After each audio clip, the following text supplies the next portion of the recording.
40 ఏళ్లుగా ఒక్క ముద్ద కూడా అన్నం తినకుండా బతికేస్తుంది ఒక పెద్ద ఆవిడ. 40 ఏళ్లుగా అన్నం తినకపోవడం ఏంటి, అన్నం తినకపోయినా బతకడం ఏంటి అనే కదా అనుకుంటున్నారు మీరు. జగిత్యాల జిల్లా మైతాపూర్ గ్రామానికి చెందినటువంటి కాజమ్మ దాదాపు 4 దశాబ్దాలుగా అన్నం తినడమే మానేసింది.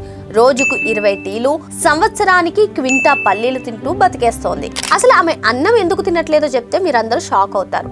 పెళ్లి తర్వాత అత్తారింటికి వెళ్ళట్లేదు అని చెప్పి ఆమెను నువ్వు అన్నం తినడం దండగా అని చెప్పి పేరెంట్స్, రిలేటివ్స్ తిట్టారంట. దీంతో తీవ్ర మనస్తాపానికి గురైనటువంటి కాజమ్మ ఇప్పటికీ కూడా అన్నం తినకుండా ఇలా టీ, పల్లీలు తింటూ జీవితాన్ని గడిపేస్తోంది. ఒక్క పూట అన్నం తినకపోతేనే మనం నీరసించిపోతాం కదా. కానీ కాజమ్మ దశాబ్దాల పాటు అన్నం తినడం మానేసినా ఇప్పటికీ తన పనులన్నీ స్వయంగా చేసుకుంటూ ఎంతో ఆరోగ్యంగా, ఉత్సాహంగా జీవిస్తున్నారు. మాట పడలేక 40 ఏళ్లుగా ఇలా నిష్టగా బతుకుతున్నటువంటి బామ్మని చూసి స్థానికులు సైతం ఆశ్చర్యపోతున్నారు. మరి ఈ ఇన్సిడెంట్ పైన మీకేమనిపించిందో కామెంట్ చేసేయండి.